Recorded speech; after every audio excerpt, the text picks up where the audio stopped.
sa laaj bi daf maa def ay ree parce que tey actualité bi yëpp ci Diomaye la ak Sonko jàppal fii jàppal fële du dëgg maintenant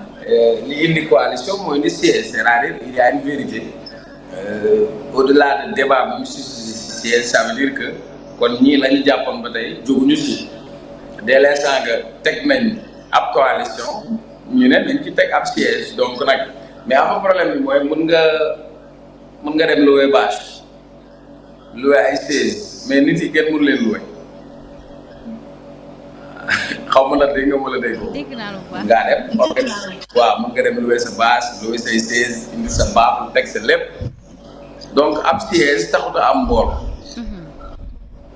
et pour moi c'est une coalition que de nom parce que coalition boo xamante ne en termes de légitimité politique en termes de poids électoral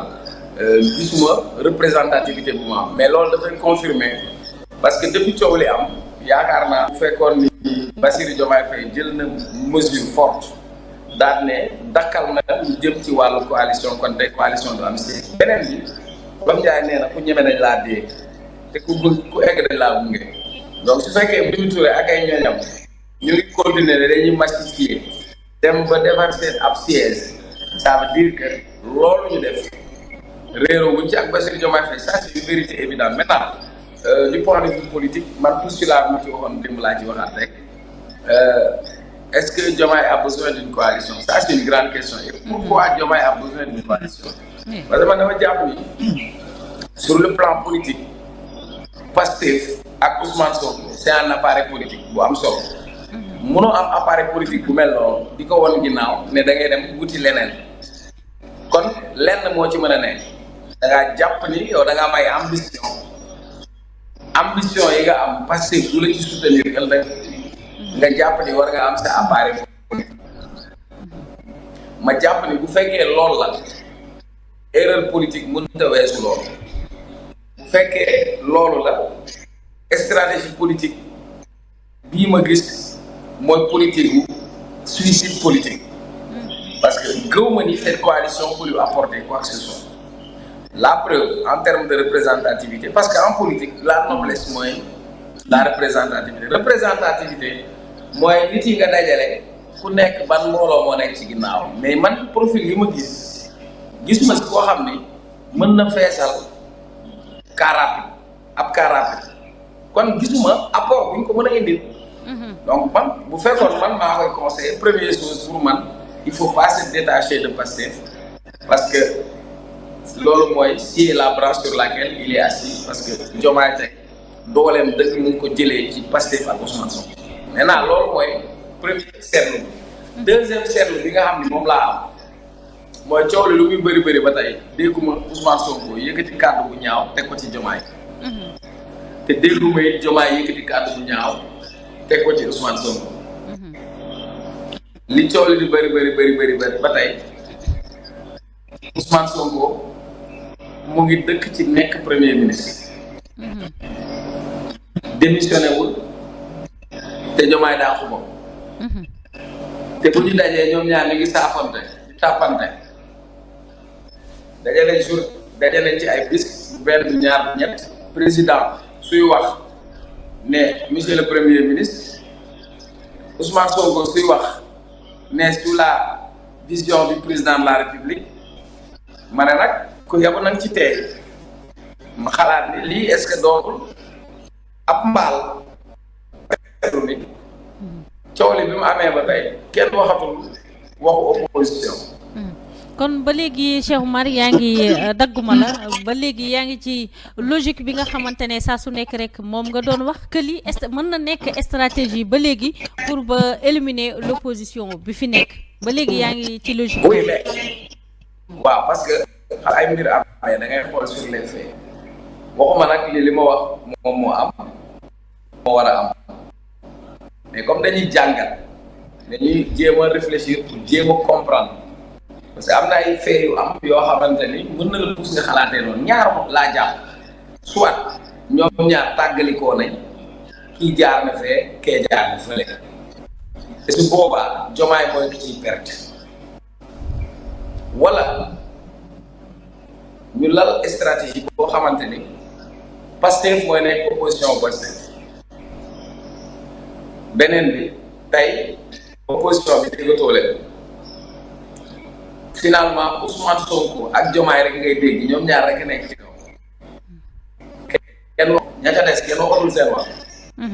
même am nañ sax problème visibilité finalement tout le débat tourne autour de deux personnes de Sonko et de Diomaye ensuite est-ce que Diomaye ci biir Pastef appareil Pastef am na fa dara am na ñoo xam ni buñ leen gérewul ñu dem nekk opposition waa léegi est-ce que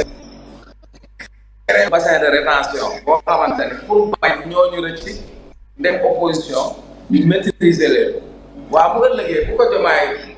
këppalee Ousmane Sonko ñu dem par exemple doy na waar non dama ne ma ne coow am na mais ñoo ngi continuer di gouverner ensemble dóorante wuñu bopp waxante ñu lu ñaaw kii dàq ko kii démissionné wu waaye léegi duñ ci tey ñaar ñoo xam bi ñu ànd man fekkew ma naa am fu ma ci yem du ma doon lay set damay toog seetaan ba xam fu wànne di mujjee bëtam donc en quelque sorte ce que je veux dire est-ce que ce n'est pas une stratégie déjà ils ont polarisé la scène politique ils ont l'opposition am na ñoo xamante ni c'est des alliés si tu ne les gères pas ils vont se retrouver comme des adversaires face à vous léegi est-ce que lu ñu créer benn réceptacle boo xamante ni di maîtriser comme li Congolais naan ils sont maîtrisables waaye léegi bu ñu demee ba ci fin nga xamante ni soo ko kenn dootul wax Macky kenn dootul wax ay Bougane kenn nekk ci kaw ñu dem ba ci cappaandaw bi Diomaye ne léegi Sonko daf maa lebaloon dama koy fay ba wis ko loo koy wis mu ne lii ma root fële laay ñëw sotti ko léegi nag en politique rien n'est impossible. Voilà maintenant am na lu ay révélation yu bëri yu bëree bëri dégg nañ ko venant de Cheikh Bara mais nga gis ba ci ki nga xamante ne honorable Mayibé am na lu mu wax dem na bëggoon nañ ki nga xamante ne moom moo di Bassirou Diomaye Diakhar Faye recevoir leen mais gis nañ quand même li mu expliqué ba tey nag su fekkente ne sa analyse jàpp na ne que lii mën na nekk stratégie mën nañ la koo nangul également. non dama ne c'est parce que il y a un mais xam nga kenn umpalewul problème am na. oui. mais ci biir problème solution mën na am.